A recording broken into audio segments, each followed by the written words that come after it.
Basic में कमी है, क्योंकि हम किसी चीज़ को समझने के लिए हमें उतारना पड़ता है उसे जीवन में। हम्म। तो फिर मैंने ये शुरू किया, क्योंकि ये बहुत ज़रूरी है। अच्छा। अगर ये प्रैक्टिस नहीं की, अभी हम किसी भी चैतन्य आत्मा परमात्मा किसी की भी बात करते हैं तो हम ग्रॉस लेवल पे यानी इस बॉडी में रहकर ही तो करते हैं।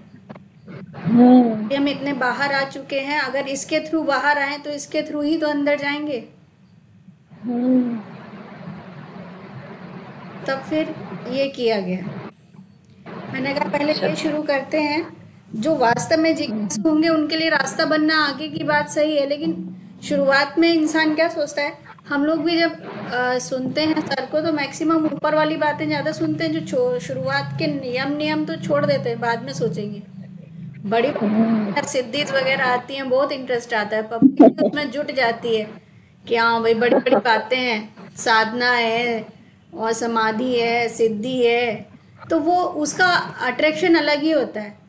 बट बेस जहाँ अगर कंप्लीट नहीं होता तो फिर वो वहां तक का तो बस सोचते ही रहो, सुनते ही रहो। हाँ, वो फिर जो सर बोलते हैं ना, वैसे मैप का कलेक्शन हुआ, उस रास्ते पे चलना वो हाँ, अलग बात होती है। हम लोग क्या करते हैं, स्टार्टिंग स्किप कर देते हैं और ये सोचते हैं तो शुरुआत है, छोटी चीज है, इधर ध्यान मत दो, बड़ी चीज पे ध्यान दो। तो हम ऐसा जब से होता नहीं है, जो पहले शुद्धिकरण वाला जो प्रोसेस है हाँ वही जरूरी है, उसमें ही बहुत टाइम लगता है। हाँ, उसको कैसे उतारना है जीवन में, तो वो एक बड़ी चीज है। हम्म।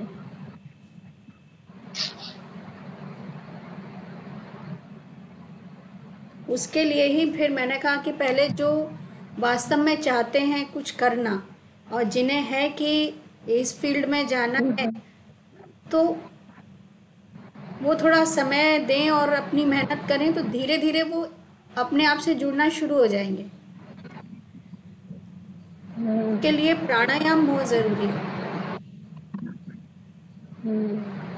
लेकिन प्राणायाम भी क्या है, प्रॉपर प्राणायाम करना किसी के बस की बात नहीं है, क्योंकि उसका प्रोसीजर बहुत वो होता है। लेकिन जो शुरुआती सीकर्स हैं तो उनको प्राणायाम की शुरुआत बहुत हल्के से करनी चाहिए।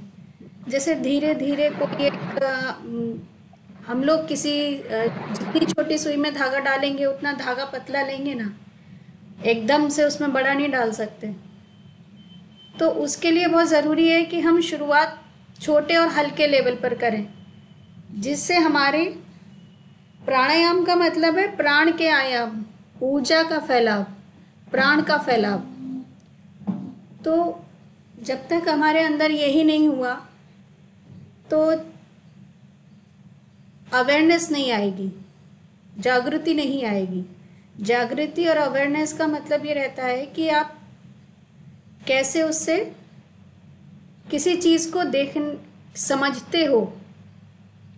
किसी किसी को ज़रा सी हवा इधर उधर होती है समझ में आ जाती है, किसी को जब तक कि बहुत आवाज़ नहीं होती तब तक उसको पता नहीं चलता कुछ हुआ क्या।